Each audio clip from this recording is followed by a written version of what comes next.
Re-Zero, Arc 7, Chapter 12, The Vollachian Empire. He felt like something horrible was swirling around him. A vortex, indeed, it was a vortex. The vortex was swirling round and around, spinning fast, swallowing everything. Swirling round and around who knows where, actually, no, it was swirling around his core. This horrible black vortex, as ferocious as a storm, as stark as a bolt of lightning, as scorching as magma, was going to end up swallowing everything in its path as it swirled around. Perhaps it was the horrible malediction that had been sleeping for so long deep inside his body, a malediction of death, that had never been removed, always intertwined, tied together, linked forevermore. A curse befitting greed, which would not sell his life over to anyone, as if saying, it has already been pledged. These begrudged curses, which should by all means have eaten away at his life, meddled with each other, detested each other, refused to hand him over to the other, opposed each other, and fought with each other. And as a result, they reached a conflicting answer. The curses would have it so they would not let this vessel perish. The vortex was swirling round and around, spinning fast, swallowing everything. Smack dab at the core of this vessel, which had been cursed by beast and dragon, swirling round and around. Tents with a red flag were for medical treatment. There were 5 of them in total within the encampment. Tents with a black flag were for their stores. There were 25 of them in total within the encampment. Tents with a white flag were for the top brass. There were 3 of them in total within the encampment. The tent with a golden flag was for the commander.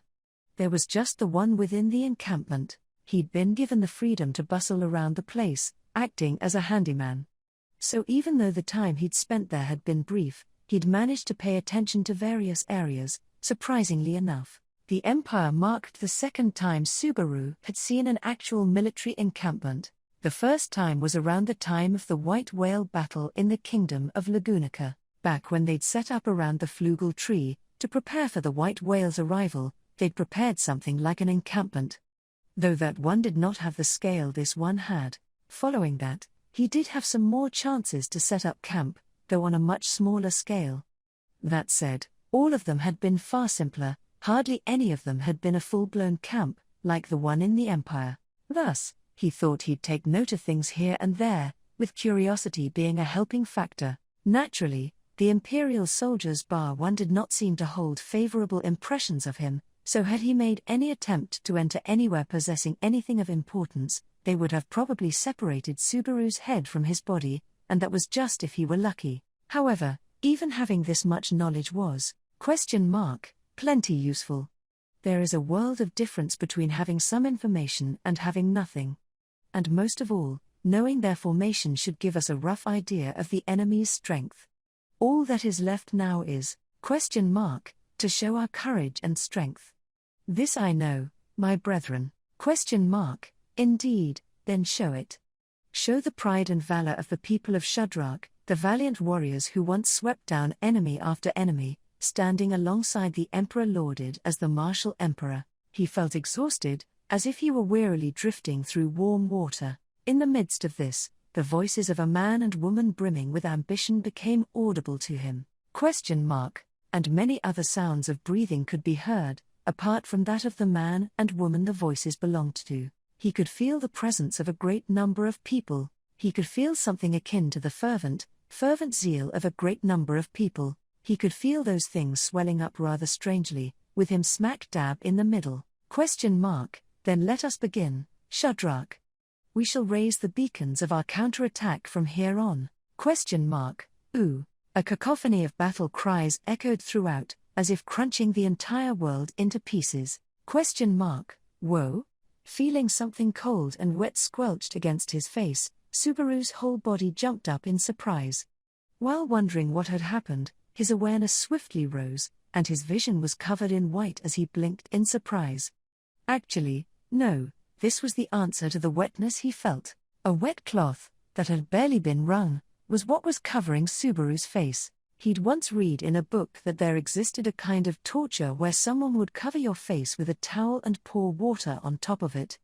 All that was needed was a towel and some water, and then it would be easy to make someone feel like they were drowning, just like in the hellish waterboarding technique. Subaru, I've got nothing that I can tell you. Oh, Sue, you're up. You too is glad you're in good spirits, Subaru, eh? Ah? Subaru could hear a voice, that for a torturer, was rather young. He shook his face in surprise. Following that, the cloth that had been covering his face slid off, allowing him to recover his normal vision. It didn't seem like it was torture, and in his unobstructed field of view he could see the sky, with the leaves of some large trees slightly clogging his view.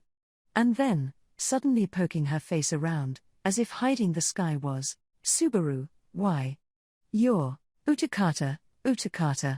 Use your guard, Sue. And nurse.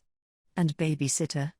Thank goodness you're awake. Subaru, I still don't get what you're on about. A black-haired girl with the ends dyed pink let out a shrill cackle and asserted herself. Right, it was Utakata. This girl was one of the people of Shudrak, someone he'd met in their village. The one who'd once killed Subaru with a poisoned arrow. However, from the smile on her face, it looked like currently they'd established an amicable relationship, so he probably didn't need to worry about having his life snuffed out by a poisoned arrow like that one. Subaru, of course, there's no sign of me being waterboarded. Is there? Utakata, Sue, the lifeblood ritual, you finished it. Elgina, you beat it. You and me and who, everyone and everybody surprised. Subaru, it's starting to come back to me. That's right, I was forced into the lifeblood ritual. To get the people of Shudrak to acknowledge Subaru and Abel, they had challenged the lifeblood ritual. It was a traditional Shudrakian rite of passage and it was used to recognize one's coming of age. The then court Subaru and Abel had challenged it together. The opponent for the ritual had been a giant snake that inhabited the Budin jungle, the witch beast Elgina. Subaru and Abel had put their lives on the line to try and break the snake witch beast's horn. Subaru, it's no use. Dunno if it's because I was super absorbed during the fight or not, but I can't recall anything from the last half. If I'm alive, does that mean Abel managed to pull it off?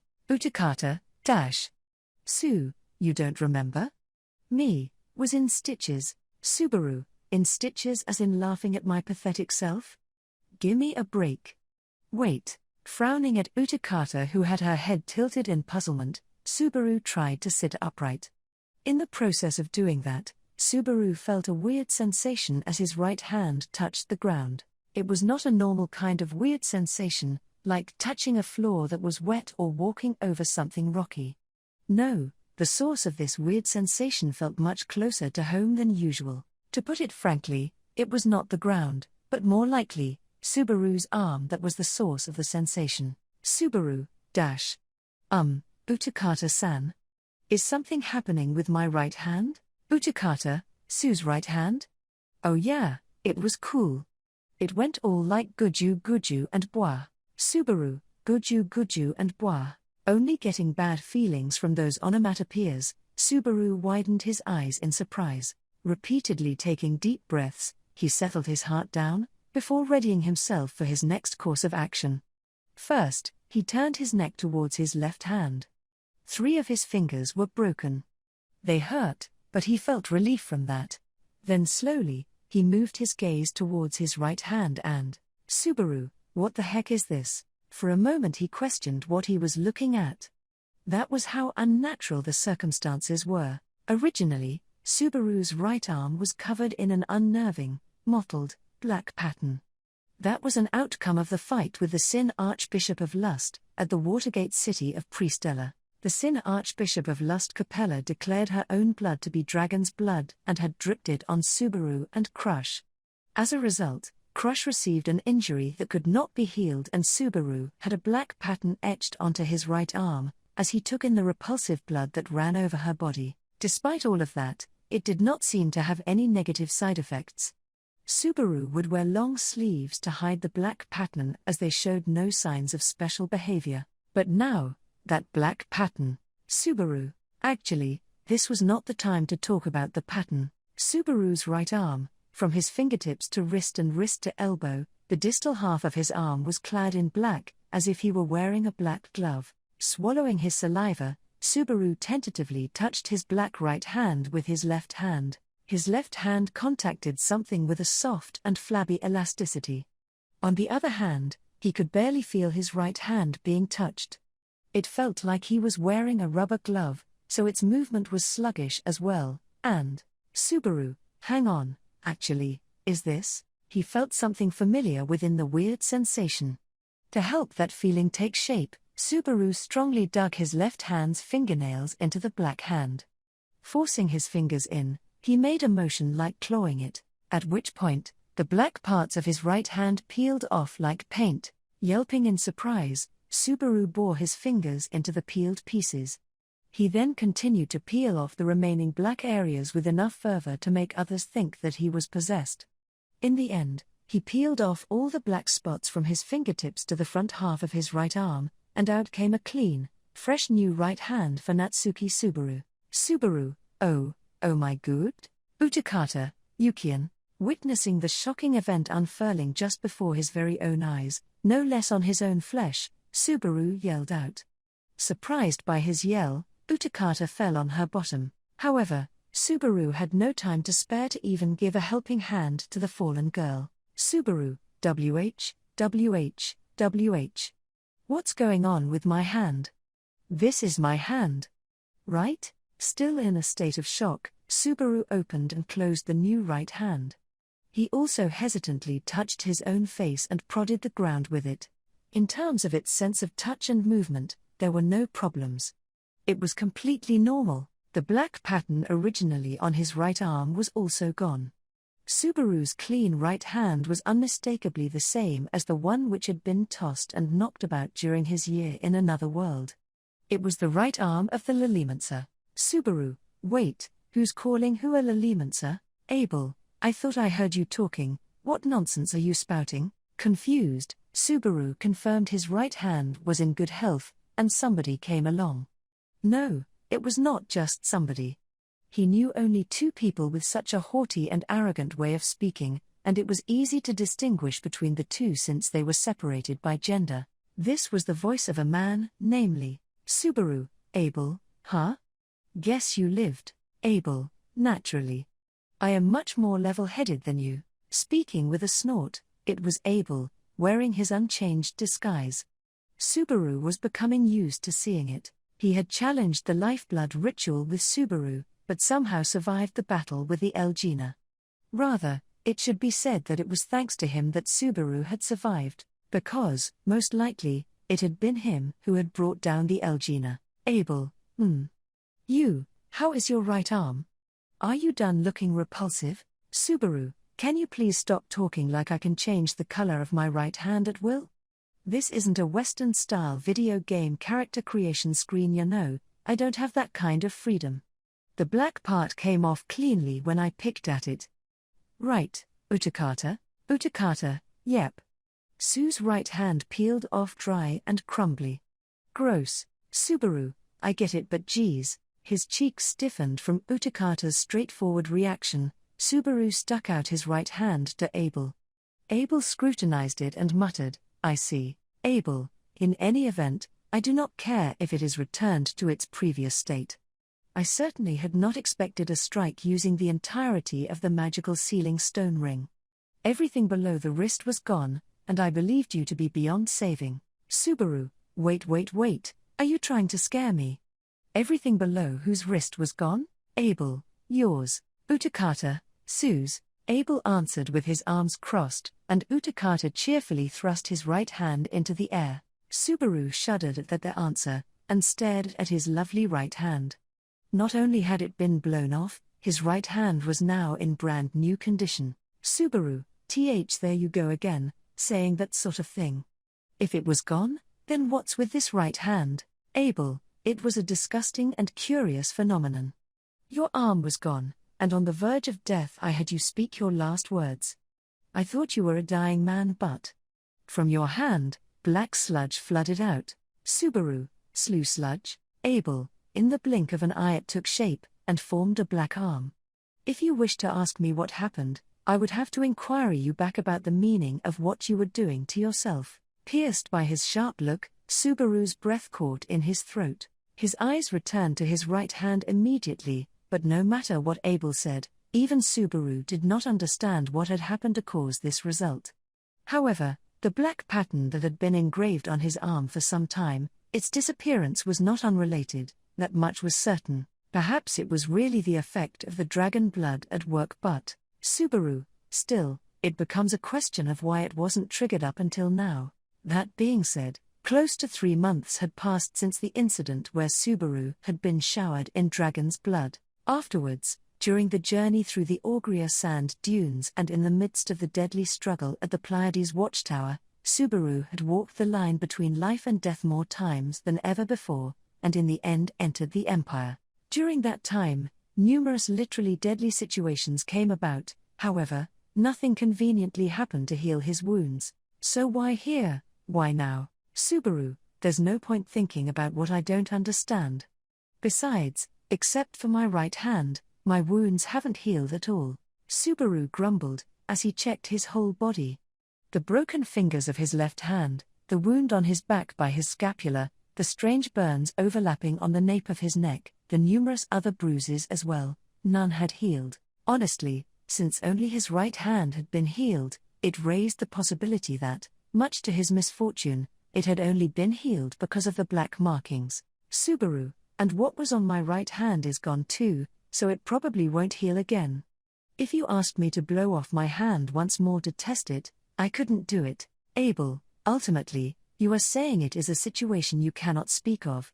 You have a considerable amount of secrets, it seems. Subaru, I don't want to be told that by a guy who hides his face. Subaru answered while making a bitter expression, and exhaled with an ah. He had been leisurely thinking about the strangeness of his right hand, and checking on Abel's safety, but he remembered there was something he had to prioritize over that. He had participated in the lifeblood ritual, and if the end of the ritual had proceeded without him dying, that meant time had kept on flowing even while Subaru was unconscious. That is to say, a number of hours had passed since then. Subaru, Rem. That's right, Rem. I can't sit here like this, I need to. His goal from the start was to bring back Rem, whom he had left behind. For that reason he had challenged the lifeblood ritual, but if too much time had passed for her to be rescued, the meaning of risking his life in battle would be lost just like that. Utakata, ah. Sue, don't be silly. You'll die. Subaru, fuck that. Even if I don't die, if Rem dies there's no GGHH. Compelled by the anxiety in his heart, Subaru shifted his posture to get out of the bed. It was at this point that Subaru noticed the apparent strangeness of the bed. He had been sleeping in a portable shrine-like box made of crossed logs seemingly taken out of a building. From there Subaru came down with great force, groaning as pain pierced his entire body. Subaru, Gar, Ha. HH, Abel, what foolishness. Did you truly think your body would recover from the verge of death simply because your right arm grew back? I told you. I witnessed you as a dying man. Do you think I erred in my judgment? Subaru, that's. Looking down at Subaru balled up in pain, Abel's cold voice came down like rain. As if to affirm Abel's words, Subaru noticed a sensation deep within his own body, as if something was slowly but steadily oozing out. Having experienced fatal injuries many times, Subaru knew this was a bad sign. Like a balloon or a bucket with a hole where it should not be, with water or air or whatever else inside, it was a feeling as though what had been keeping him inflated was spilling out. Subaru, but, Rem needs, Abel, dash. In this situation still, rather than yourself, you worry about that woman? Well, fine. I knew as much. Since that was what you desired, even at the cost of your right hand. Subaru, Abel, this way. Subaru cared more about the safety of Rem, who was not here, than about his own life. Abel let out a sigh of exasperation at Subaru's words, and jerked his chin. Immediately, he walked off without a second glance at Subaru. As if to say follow me. Utakata, Sue, can you walk? Need my shoulder? Subaru, nah, I can walk. If I used your shoulder, the height difference would just make it harder. Seeing her expression, seeing that Utakata was worried for him, Subaru forced a smile for her sake, and then, Subaru took a deep breath and somehow managed to stand up. Limping, he caught up with Abel walking ahead. Abel. Abel was a little further ahead, waiting for Subaru to catch up with him. Using rocks covered in green grass as footholds, he had a good view, looking out from near the cliff's edge. With a great deal of effort, Subaru also clambered over the large rocks and stood next to him. And finally, Abel, look. Once more, in accordance with a small jerk of his chin, Subaru raised his eyes. Like that, his field of vision increased. From the high ground, Subaru swept his eyes over the unbroken view and opened his mouth, as in open-mouthed astonishment. Because over there, Subaru, black smoke rose up, the camp engulfed in flames, the Imperial soldiers' campground was swallowed up by the blaze. He could hear battle cries. They reverberated through the air along with songs of victory. Subaru, MH. The people who were shouting war cries, or otherwise loudly singing songs Subaru had never heard of, were a group of olive-skinned female warriors. They ran freely through the battlefield, carrying bows on their back. Due to the surprise attack by the people of Shadrach, the Imperial army's camp fell into a state of ruin. The Imperial soldiers lost the ability to counterattack and could only hope to run and escape, only to get shot one after the other. Subaru, this is Abel, go on the offensive, steal their weapons, burn their medicine and pierce a hole in their command. After losing their fingers and head, all they can do is turn tail and run without a thought of how they look. How unsightly for so-called sword wolves. Subaru, below, the scurrying figures of the Imperial soldiers could be seen as they were evicted by black smoke and drawn bows. However, escaping from the Shadrachians, whose livelihood was to hunt beasts in the jungle, would be impossible. Their arrows, which could fly far and beyond, struck the fleeing soldiers' backs, piercing their hearts with deadly accuracy. How many had managed to escape? How many had managed to survive? Just how many people had died? Subaru, this, Abel, why do you look bewildered, Natsuki Subaru? This is what you wished. The information you brought forth helped your brethren achieve these results in battle. When do you laugh, if not now? Looking down at the battleground-turned-campsite, Subaru felt faint. On top of that, Abel strongly pushed the reality of the situation in Subaru's face, declaring that these were the acts Subaru wished for. Unable to bear those words, Subaru stood up with great force and grabbed Abel by the collar. Clutching Abel with his newly healed right arm, he glared Abel closely in the eye. Subaru, I wished for this? This kind of scene? Don't be stupid, Abel. Then, did you think you could fulfill your wish without any blood being spilled? Subaru, MH. Against Subaru's angry outburst, however, Abel snapped back. Cut deep by his sharp tongue, Subaru could not retort. Subaru, being questioned if he thought that he could fulfill his wish without bloodshed, Subaru could not say anything in return. He thought he could achieve it without bloodshed. He thought it was possible, because, Abel, let me rephrase, Natsuki Subaru. You thought you could realize your wish without any blood being spilled, aside from your own. Subaru, Abel, that thought process is moronic. A foolish and incorrigible assumption. Did you seriously think that, by spilling your blood, the warring third party would stop? That hero mentality you strive to hold up is nothing but a ridiculous and negative quality. They are delusions of heroism. Subaru, Abel, you are human, Natsuki Subaru. You are neither a hero nor a sage. Therefore, humans like you will repeatedly bleed, die, take and be taken. Still having his collar clutched, Abel showered Subaru with metaphorical blows, as Subaru's grip slowly weakened. Hit by those words, Subaru's jaw trembled. He half-heartedly shook his head. That was probably true. That was a reality he could not deny. He understood that. Even so, Subaru could not accept it. Until now, he had not lived in this world accepting things like that. Even after coming to another world, Natsuki Subaru's morals were still that of a Japanese high school student. He could not acknowledge the tenets and common sense of the battlefield as obvious, everyday facts. Abel, I do not desire to be a hero. Nor do I cling to them, rely on them or entrust them. To shoulder various matters and advance towards a bountiful future. A hero cannot do that. Subaru, what? What do you want? Losing his strength, Subaru fell to his knees once again, unable to comprehend Abel. Having challenged the lifeblood ritual together, he was the person Subaru had wrenched victory with. They unexpectedly matched each other's wavelengths, and Subaru thought they had had some good chemistry between them. But now, he could not understand what he was thinking. Of course he was unable to. Against someone who refused to show their face, how could one come to understand the other? Subaru, from someone who doesn't even show their face, what do you? Abel, my face, is it? Then, let me show you. He was not even given time to finish wording his question. Hearing Subaru's thin, desperate retort, Abel put his hands on his face.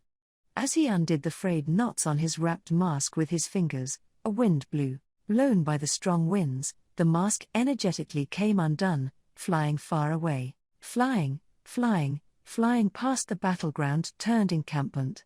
Riding the outbound wind, it would travel elsewhere, anywhere, flying far and beyond. Abel, we will go to the imperial capital. To the capital where the throne I ought to be sitting in is. Subaru. Watching the flying rags, Abel proclaimed those words of hyperbole. Looking at that man, his face exposed, Subaru's breath quietly hitched, unable to look away. He saw an attractive black-haired young adult with memorable slit eyes. He seemed to be in his early to mid-20s, an age higher than that of Subaru. His features were enchanting enough to steal your gaze. And although his hair was unkempt and his cheeks were dirtied, likely due to his time spent in the jungle and the settlement, they only served to amplify his natural beauty. His arms and legs were long and slender.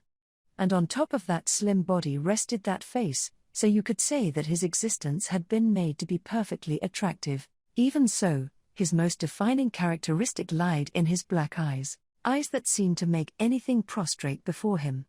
Their gaze extruding an air of overpowering supremacy and intimidation. Feeling the full frontal assault of those eyes, Subaru, already down on his knees, became consciously aware that there was another reason that made him unable to move, besides being injured and fatigued. He understood it.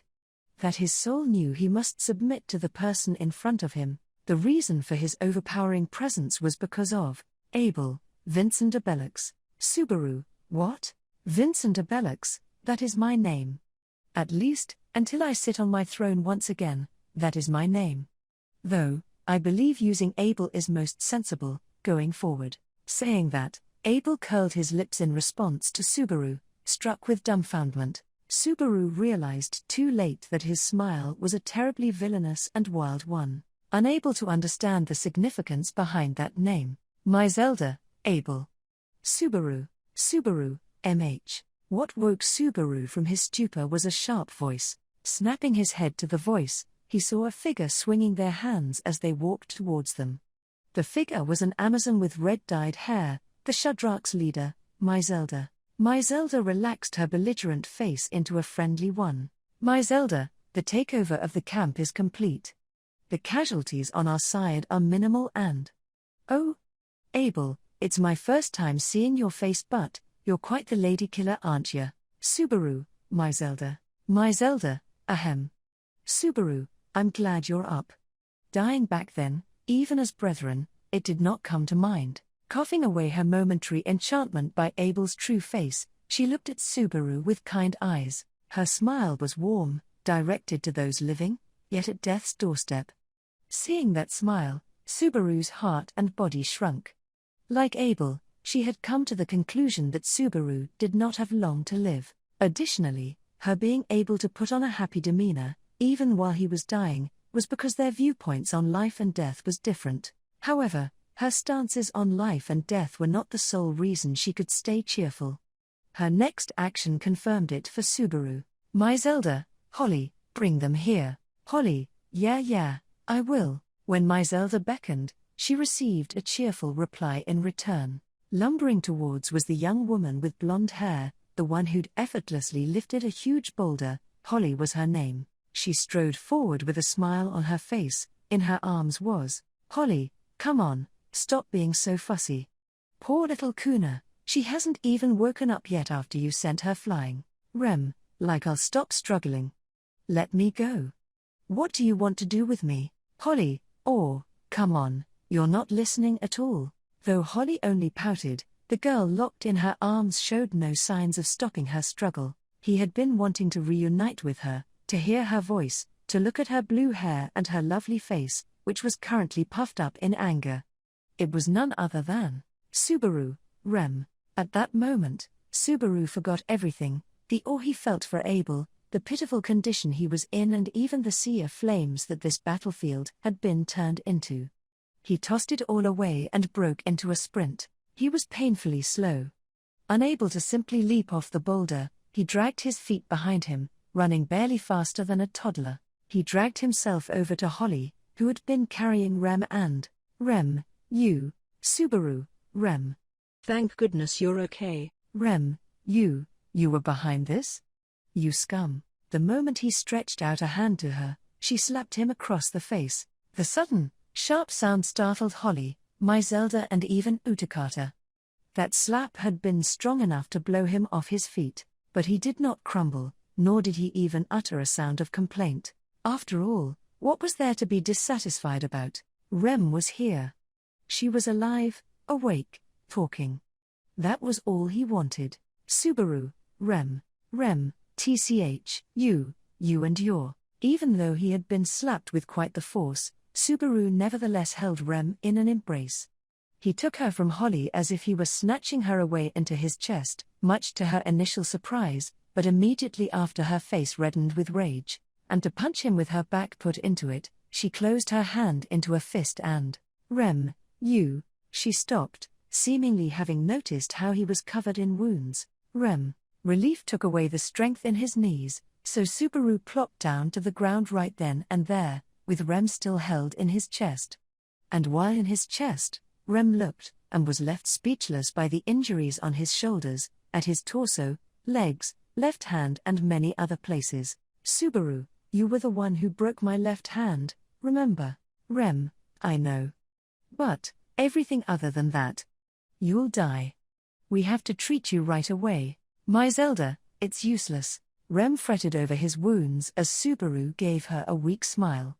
However, her request was instantly denied by Zelda's curt answer. Rem's breath caught, startled by how sharp Zelda's denial was, and as she raised her face to look, Zelda met her gaze, then shook her head slowly. "Zelda, his wounds are deep. Too deep. Even if we tend to them, they won't heal. Only his will is keeping him with us here right now, but even that looks to be fading away." "Rem, fading away? But why? Why now? Why all of a sudden?" Zelda, "Because he got the woman he was fighting for back.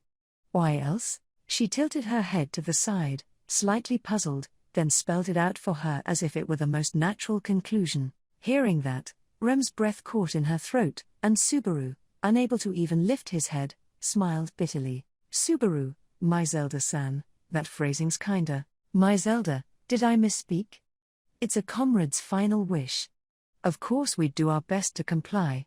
You've earned that, Subaru." Subaru, haha, much obliged. Half of him found Zelda's frank display of trust refreshing, while the other half of him found it detestable. He knew all too well that their appearance and words held no lie, they were to be taken at face value.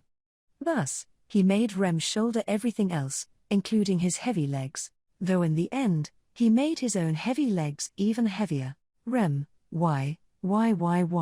Unable to even lift his face, he silently listened to Rem's voice. He noticed her voice crack, and at some point, their positions had been flipped. He realized he was being lifted up by her shoulder, her blue eyes dart to him, watching him carefully. In them rose suspicion, distrust and sadness. "Rem, why do you have to go so far? Why do you?" "Subaru, Rem, why? Tell me," she inquired. She sought his reason. His purpose. He recalled a memory of this, of being asked the same question once before. What had he replied back with when she first asked him? This important person was asking this of him yet again, but being so close to losing consciousness, he could not recall the rest of that memory. So, he thought, he would give this girl who was on the verge of breaking into tears, the answer that was in his heart, at this moment. "Rem, why?" he had been asked. Subaru, because I want you to be happy. REM. Subaru, I want you to laugh, to smile. That's all I really want. That's all I need. I want you to be surrounded by your loved ones, in a place where you're accepted. There, I want you to be happy. I want you to smile like you always do, that smile like a blooming flower, like the stars that twinkle in a clear night sky, far, far away. I just want you to be happy. That's all I ask. Subaru. REM. Wah. Wait. Subaru's body slowly grew limp.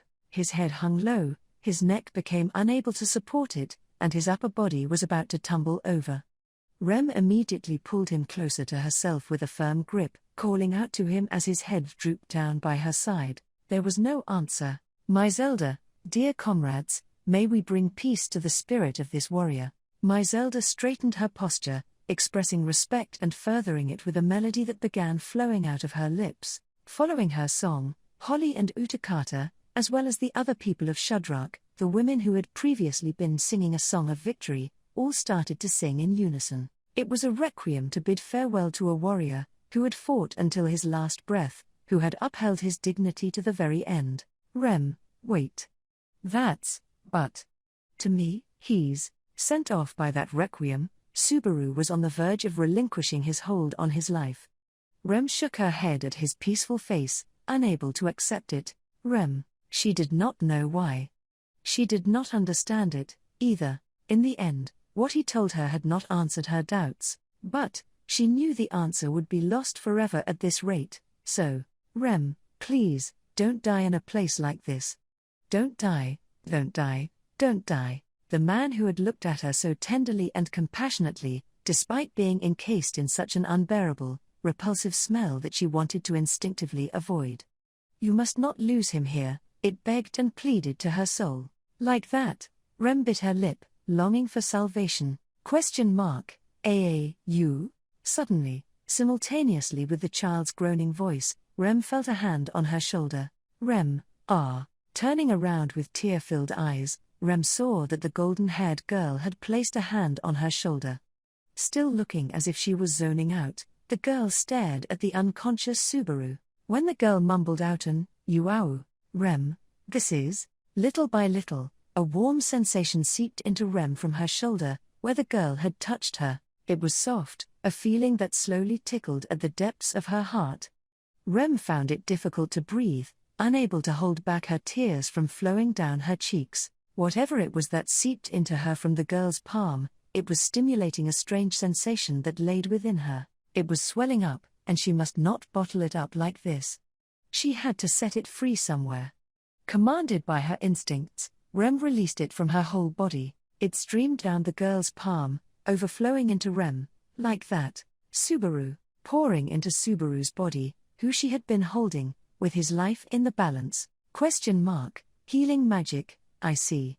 Even I had not anticipated this. REM, A man's voice reached REM's ears, leaving her dumbfounded, unable to understand what exactly had occurred. Upon raising her head, she saw a black-haired man gazing at her through narrowed eyes, his arms folded together. REM was about to open her mouth to question him, and, close your mouth, woman. Although you are doing it subconsciously, it is a type of miracle, one that has been activated due to the conditions having been met. Should your mind wander, it will be broken off and lose its effectiveness. REM, leave your doubts and anger until you have finished what lies in front of you. Do not let this opportunity go to waste. There was a weight to the man's words that REM could not deny, so she closed her mouth right as she was about to argue back at him. And then, just as the man told her, she focused on sending the warmth into Subaru's body, placed in her arms. She had no idea what sort of effect the heat would bring forth. However, Subaru's breathing, which had been growing weaker as he laid in her arms, had regained a little bit of its stability. That alone was enough for the current REM. REM, I still don't know what you are, for now. But, she took a pause there and then, hesitating to continue what she was about to say, and closed her eyes. I want you to be happy. Those words she had heard did not seem like a lie. REM, if you don't stay alive, then you won't be able to see me smile. She called to him, almost as if she were whispering. The healing light had been activated, and Natsuki Subaru's fatal injuries were being treated. While folding his arms, the man who gazed down at the scene, the person who had called himself Vincent Abelix, let out a sigh, as Subaru's life was just barely sustained. The man considered Subaru to be terribly unlucky, but also extremely lucky at the same time. He had won over the hearts of the Shadrakians while on the verge of death, regained what he had wanted to regain on top of that, and he had also narrowly escaped from his own death. He could also theorize that Subaru could be shrewd, having calculated that he would survive if he took back that blue-haired girl, Rem, although the chances were narrow.